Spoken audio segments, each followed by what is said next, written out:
In the labyrinthine depths of a decaying metropolis, there dwelled a man whose name had long been forgotten, lost to the ravages of time and the shadows that clung to his every step. He was a figure of mystery and intrigue, his origins obscured by layers of deception and subterfuge. To those who crossed his path, he appeared as a specter, drifting silently through the streets like a wraith in the night, his intentions as inscrutable as the shifting shadows that danced at his feet. This man, whose very existence seemed to defy comprehension, found himself inexorably drawn to the home of an elderly neighbor, a man of considerable wealth and few acquaintances. Rumors swirled around the old man like phantoms in the mist, whispers of riches beyond imagining hidden within the labyrinthine halls of his abode. And it was these whispers that fueled the flames of the man's desire, igniting within him a hunger for wealth and power that bordered on obsession. With the skill of a master manipulator and the cunning of a seasoned predator, the man insinuated himself into the old man's life, weaving a web of deceit and false camaraderie around his unsuspecting victim. He offered his assistance with household chores and ran errands with an eagerness that bordered on fanaticism, all the while concealing the true nature of his intentions behind a mask of geniality and goodwill. As the days turned to weeks and the weeks to months, the man's scheme began to take shape. He watched with a calculating eye as the old man's mental faculties deteriorated, a slow and inexorable descent into madness that seemed to mirror the man's own descent into darkness.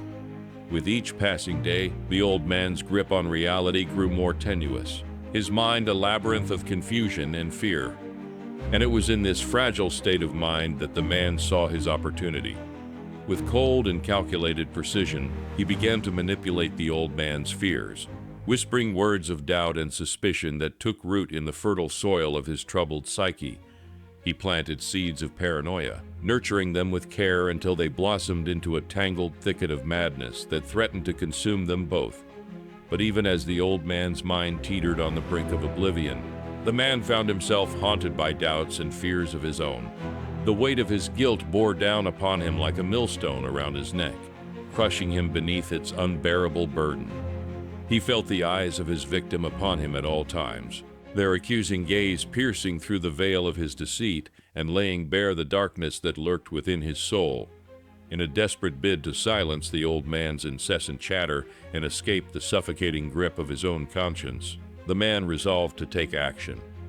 Under cover of darkness, he crept into the old man's chamber, his heart pounding like a drum in the silence of the night. With a hand as steady as death itself, he snuffed out the flickering candle of the old man's life, extinguishing it with a finality that echoed through the empty chambers of his mind.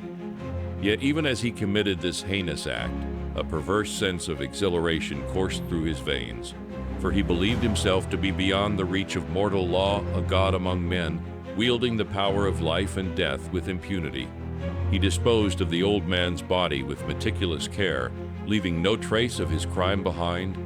But as the days turned to weeks and the weeks to months, the man found himself consumed by a gnawing sense of unease, a nagging doubt that refused to be silenced.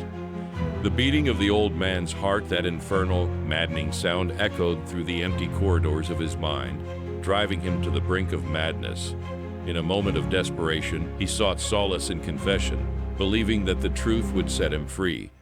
But in the cruel irony of fate, it was his own words that sealed his doom, condemning him to a lifetime of torment and remorse. For the beating of the old man's heart was not confined to the realm of the physical, it echoed through the corridors of the man's mind, a relentless reminder of the darkness that lurked within his own soul. And so, in the end, the man learned the bitter truth that there are fates far worse than death, fates born of greed, deceit, and the unrelenting darkness that lies within the human heart. And as he languished in the depths of his own despair, he realized that the true horror of his crime was not in the act itself, but in the knowledge that he could never escape the damning verdict of his own conscience.